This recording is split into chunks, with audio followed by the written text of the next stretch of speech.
Assalamualaikum warahmatullahi wabarakatuh. Halo semuanya. Perkenalkan saya Juvan Saidan Alvara. Di sini saya dan rekan-rekan saya akan menjelaskan mengenai tugas kelompok mata kuliah RPP mengenai tugas besar representatif penalaran pengetahuan dalam kasus diagnosa penyakit seksual. Sebelum ke penjelasan, izinkan saya memperkenalkan anggota kelompok kami. Di sini ada Bagas Nuriksan. Kemudian saya sendiri, Jovan Saidan Alvara.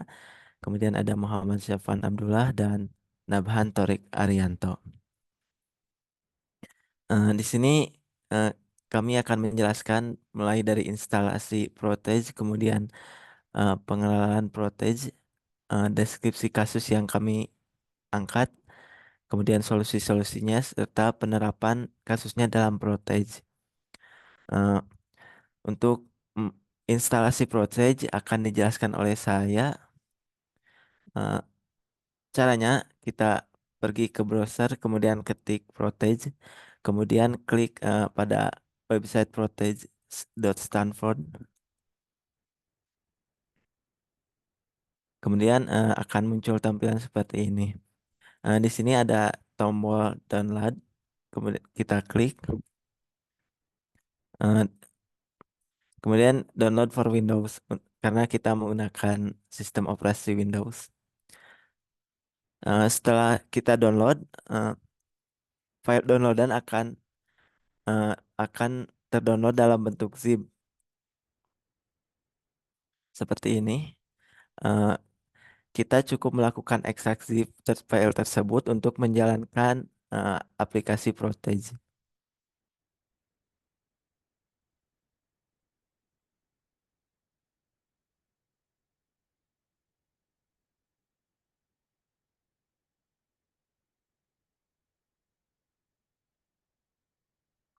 Jika file tersebut sudah diekstrak, maka akan menampilkan sebuah folder dan file seperti eh, gambar di sini. Di sini ada protege.x. Kita klik saja,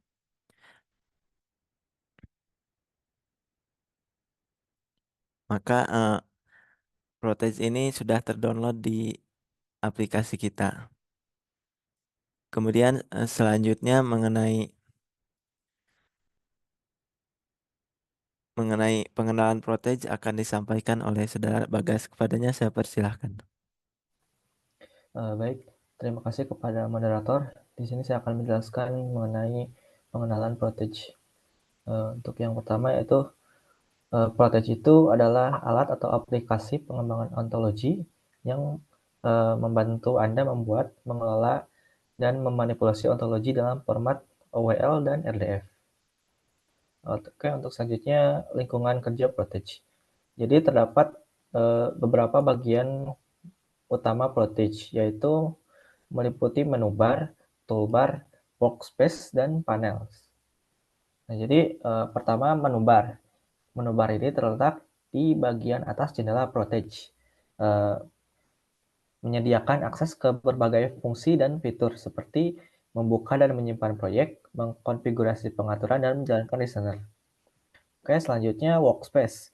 Jadi workspace ini merupakan bagian utama dari jendela Protege, yaitu tempat untuk melakukan sebagian besar pekerjaan. Terdiri dari beberapa tab seperti Active Ontology, Entities, Individuals by Class, dan DL Query. Selanjutnya Active Ontology. Nah, Active Ontology ini adalah bagian dari Protege yang menampilkan informasi dasar tentang ontologi yang sedang dibuka. Di sini dapat dilihat dan mengedit metadata yang penting dari ontologi. Selanjutnya entities. Nah, entities adalah pusat pengelolaan berbagai entitas dalam ontologi, termasuk annotation properties, data types, individuals, class, object properties, dan data properties. Yang pertama, annotation properties. Nah, annotation properties ini digunakan untuk menambahkan metadata atau notasi pada entitas dalam ontologi. Ini mencakup label, komentar, definisi, dan informasi dokumentasi lainnya yang memperkenalkan ontologi. Selanjutnya, data types. Data types adalah tipe data literal yang digunakan dalam ontologi seperti string, integer, dan date. Mereka digunakan dalam data properties untuk menentukan tipe data yang valid untuk properti tersebut. Kemudian individuals. Individuals adalah instansi dari kelas dalam ontologi. Mereka mewakili entitas konkret dalam domain ontologi. Di bagian ini, Anda dapat membuat dan mengelola individu. Selanjutnya kelas. Kelas adalah kategori atau konsep yang mendefinisikan sekumpulan individu dengan karakteristik yang sama. Anda dapat membuat, mengedit, dan mengatur hierarki kelas di bagian ini. Kemudian object properties, menggambarkan hubungan antara dua individu dalam ontologi. Di sini Anda dapat membuat dan mengelola properti objek serta menentukan domain dan range dari properti tersebut. Dan terakhir, data properties, yaitu menghubungkan individu dengan data literal, misalnya string atau angka. Bagian ini memungkinkan Anda untuk mendefinisikan dan mengelola properti data dalam ontologi. Oke, selanjutnya individuals by class. Nah, individual by class ini adalah fitur yang memungkinkan Anda untuk melihat dan mengelola individu berdasarkan kelasnya. Hal ini membantu dalam mengorganisir individu dalam kategori yang sesuai dan memudahkan navigasi serta pengelolaan data. Oke, mungkin cukup sekian dari saya. Terima kasih. Saya kembalikan kepada moderator. Baik, terima kasih kepada Saudara Bagas. Mungkin selanjutnya mengenai deskripsi kasus yang kita angkat akan dijelaskan oleh Saudara Nabhan. Kepadanya saya persilahkan. Ya, terima kasih kepada moderator yang sudah mempersilahkan saya untuk berpresentasi. Nah, jadi deskripsi kasus yang kelompok kami angkat yaitu berjudul diagnosa penyakit kasus untuk pengecekan mohon maaf, diagnosa penyakit seksual untuk pengecekan seorang pasien dengan ontologi menggunakan aplikasi Protegi. Nah, jadi kasus yang diangkat ini diagnosa penyakit seksual tertuju pada seksual yang berfokus pada pengecekan diagnosa penyakit seorang pasien menggunakan ontologi dengan aplikasi Protegi. Nah, proses ini dimulai dengan seorang pasien yang dibawa ke rumah sakit untuk menjalani pemeriksaan medis. Pada tahap awal, dokter atau tenaga medis melakukan pengecekan dari identifikasi gejala-gejala tentunya yang merujuk terhadap penyakit seksual yang dialami oleh pasien. Nah, gejala ini kemudian dicatat dan dianalisis oleh tenaga medis selanjutnya. Nah, setelah data gejala-gejala tersebut terkumpul, informasi tersebut diolah menggunakan aplikasi Protegi yang berbasis dengan ontologi. Nah, aplikasi ini membantu dalam mengklasifikasikan gejala-gejala penyakit seksual yang telah diidentifikasi dan mencocokkannya dengan berbagai penyakit yang ada dalam basis data yang sudah diinput sebelumnya. Nah, ontologi memungkinkan hubungan antar gejala dan penyakit digambarkan secara lebih sistematis dan akurat. Jika gejala tertentu ternyata cocok dengan karakteristik penyakit A misalnya, maka aplikasi Protegi akan memberikan hasil diagnosa bahwa pasien kemungkinan menderita penyakit tersebut. Nah, selanjutnya. Nah, jadi selanjutnya adalah merupakan deskripsi solusi atau untuk menjelaskan lebih detail dari setiap langkah-langkah untuk penyelesaian kasus ini. Nah, yang pertama yaitu pengumpulan data gejala. Nah, apa sih data yang dikumpulkan itu? Nah, dalam kasus yang kami angkat, karena yang dibahas itu adalah sebuah penyakit seksual, maka pengumpulan data gejala-gejalanya juga yang bersangkutan dengan sebuah penyakit seksual. Nah, data gejala ini mencakup informasi seperti durasi gejala, intensitas, dan pola yang diamati. Selanjutnya, yang kedua yaitu pemodelan ontologi dengan Protegi. Nah, ontologi dalam Protegi dibangun dengan mendefinisikan hubungan antara berbagai gejala dan penyakit yang khususnya terhadap penyakit seksual. Nah, yang ketiga yaitu klasifikasi gejala. Data gejala pasien dimasukkan ke dalam aplikasi Protegi dan Protegi memproses data tersebut dengan mencocokkan gejala yang ada dengan ontologi yang telah ada atau telah dibuat. Selanjutnya yaitu diagnosa awal. Nah, berdasarkan hasil klasifikasi sebelumnya, bahwa proteji memberikan beberapa kemungkinan penyakit yang sesuai dengan gejala yang teridentifikasi.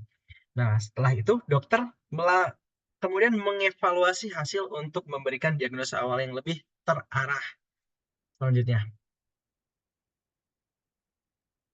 Nah, yang kelima, untuk memastikan akurasi, kita itu harus mengkonfirmasikan diagnosa. Jadi dokter melakukan pemeriksaan tambahan atau tes medis jika diperlukan. Nah, hasil pemeriksaan tersebut digunakan untuk memvalidasi diagnosa awal yang sebelumnya yang diberikan oleh proteji. Nah, kalau yang langkah keenam ini sebenarnya opsional. Jadi rencana pengobatan yang sudah dibuat oleh dokter untuk pengobatan pasien yang menderita penyakit seksual tersebut. Selanjutnya.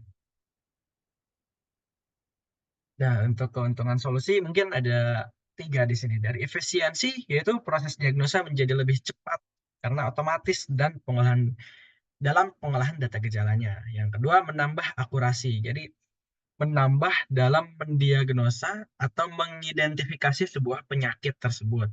Nah, yang ketiga, pengambilan keputusan dokter menjadi lebih terbantu atau menjadi lebih mudah karena informasi sebelumnya sudah diinput ke dalam basis data berbasis ontologi. Mungkin sekian penjelasan dari saya. Saya kembalikan ke moderator. Terima kasih. Baik, terima kasih kepada Nabhan atas penjelasannya. Selanjutnya, pendapat kasus dengan Protege dan demonya akan disampaikan oleh Saudara Safwan. Kepadanya saya persilahkan. Baik, terima kasih kepada moderator telah memberikan saya kesempatan untuk menjelaskan dan demo dari aplikasi Protege.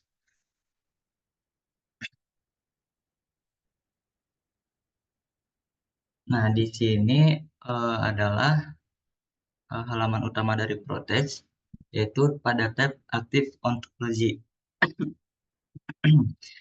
Di sini bisa dilihat pada tab Ontology Matrix. Pada matrix kita memiliki 196 axiom, 130 logical axiom count, 66 declaration axioms counts. Kelasnya kita ada 19, objeknya ada 6, data property ada 3, individual count-nya sekarang ada 38, anotasi property ada 3. Lalu pada tab entities, di sini kita bisa melihat kelas yang telah kita buat. Di sini ada 3 kelas ya, 3 kelas utama, yaitu ada kelas diseases, kelas person, dan kelas symptoms. Pada kelas diseases itu berisi tentang penyakit yang ada pada aplikasi Protege ini, yaitu ada chlamydia, gonorea, herpes, HIV, HPV, dan sipilis.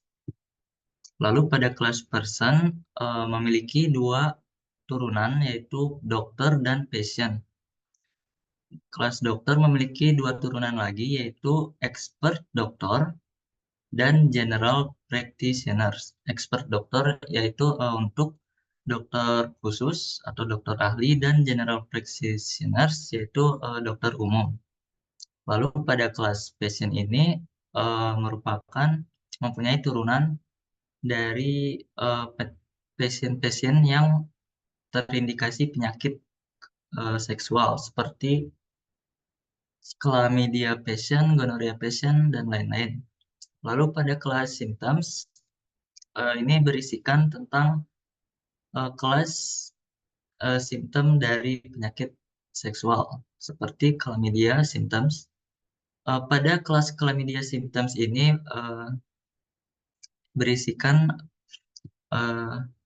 gejala dari penyakit chlamydia. Seperti pada di sini, symptoms atau gejala dari penyakit chlamydia yaitu ada fever, genital discharge, lower back pain, pain during sex, painful urination, dan juga seterusnya pada penyakit seksual lainnya. Lalu pada objek properties, di sini ada 6 objek properties. Yang pertama adalah diagnosed by. Di sini diagnosed by ini merupakan inverse dari diagnose. Jadi inverse itu keterbalikannya lah. Jadi diagnose by ini terbalik dari diagnose. Bisa dilihat dari domains dan range-nya saling bertukar ya.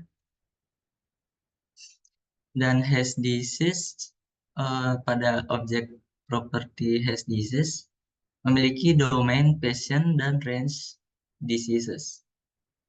Has indication juga merupakan keterbalikan dari objek property is indication of, yang dimana pada objek property has indication memiliki domains, diseases, dan range symptoms. Dan terbalik dengan objek property is indication of. Lalu pada objek property has symptoms mempunyai domains, patient, dan range symptoms.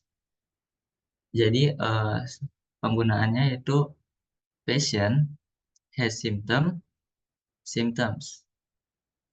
Jadi mungkin selanjutnya aja nanti.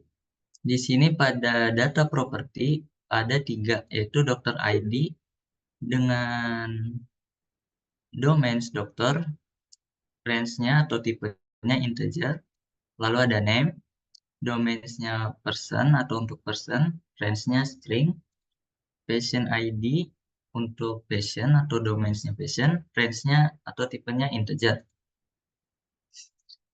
Sini ada annotation properties-nya. Dan ini merupakan data types yang tersedia. Dan berikut adalah individuals yang tersedia. Di sini ada anal itching, yaitu tipe dari gejala gonorea. Lalu ada fever yang merupakan tipe dari chlamydia, tipe dari gejala chlamydia, gejala HIV, dan gejala sipilis. Ada person juga sini.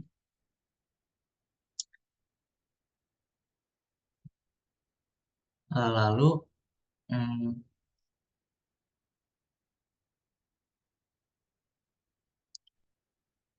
oh ya, di sini kita menggunakan rule atau aturan dengan pada tab SWRL tab. Di sini kita memiliki 6 aturan, yaitu aturan untuk menentukan bahwa pasien ini mempunyai penyakit seksual seperti chlamydia, gonorea, HIV. Pada penyakit chlamydia ini seperti ini aturannya, yang berarti pasien jika memiliki simptom berikut atau dan memiliki simptom lower back pain, simptom fever, simptom dan lain-lain, maka pasien tersebut akan dimasukkan ke dalam tipe atau kelas chlamydia patient, dan pasien tersebut berarti memiliki penyakit chlamydia. Dan juga aturan tersebut sama seperti aturan yang lainnya. Di sini bisa dilakukan percobaan saja. Sini kita memiliki person 1, yang dimana person 1 ini memiliki data properties seperti patient ID, yaitu 2309203 dengan nama Raffi Ahmad. Lalu pada objek propertinya di sini ada diagnosed by expert dokter. Berarti person 1 ini didiagnosa oleh expert dokter 1. Nah, di sini ada juga has symptom. Ada beberapa has symptom seperti fever, lower back pain, painful urination, dan lain-lain. Lalu jika kita jalankan reasoner, nah maka aplikasi Protes ini akan secara otomatis mendeteksi penyakit apa sih yang dialami oleh person 1 ini. Seperti di sini yang kuning-kuning ini ya, ada highlight kuningnya, has disease chlamydia. Berarti person 1 ini memiliki penyakit chlamydia. Dan juga person 1 ini dimasukkan ke dalam kelas atau tipe chlamydia patient. Nah, kenapa bisa muncul begini? Karena pada di sini ya ada aturan yang dimana jika pasien tersebut memiliki simptom tertentu, maka akan dimasukkan ke dalam aturan yang telah kita buat seperti berikut. Muncul has disease dan masuk ke dalam tipe chlamydia patient. Nah, begitu pula dengan person 2 yang dimana pada masuk ke dalam aturan yang gonorea ya. Person 2 berarti memiliki penyakit gonorea dan dimasukkan ke dalam kelas gonorea patient. Begitu juga kepada person 3 yaitu yang mempunyai penyakit HIV, person 4 yang memiliki penyakit herpes, person 5 memiliki penyakit sifilis, person 6 memiliki penyakit HPV. Nah, di sini kita bisa coba buat lagi sendiri, yaitu dengan nama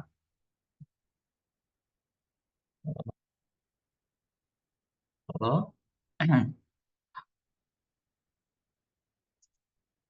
dengan nama halo, lalu patient ID-nya.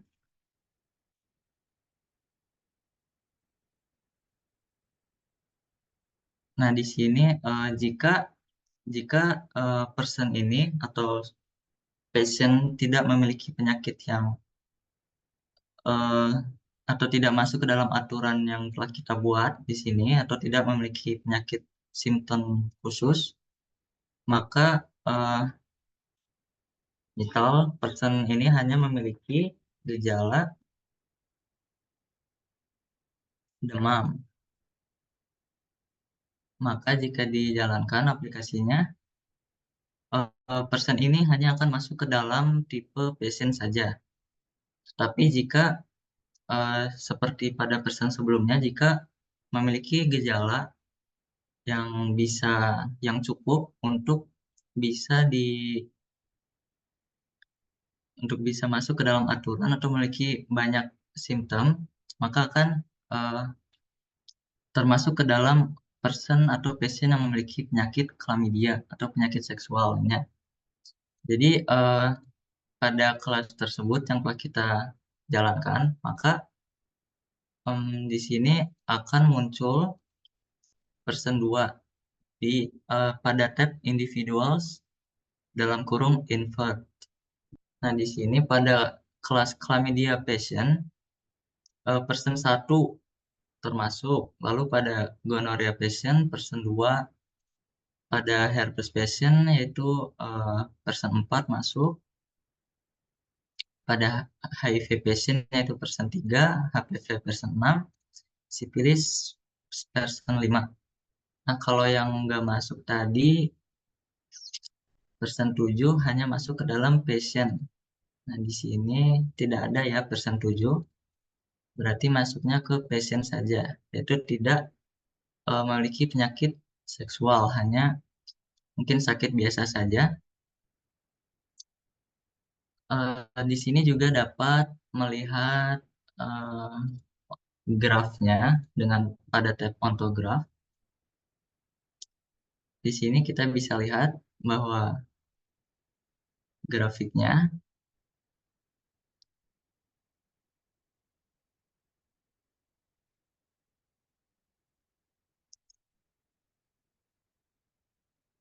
ya cukup banyak seperti ini untuk melihat grafiknya. Mungkin sekian dari saya kembalikan kepada moderator. Terima kasih.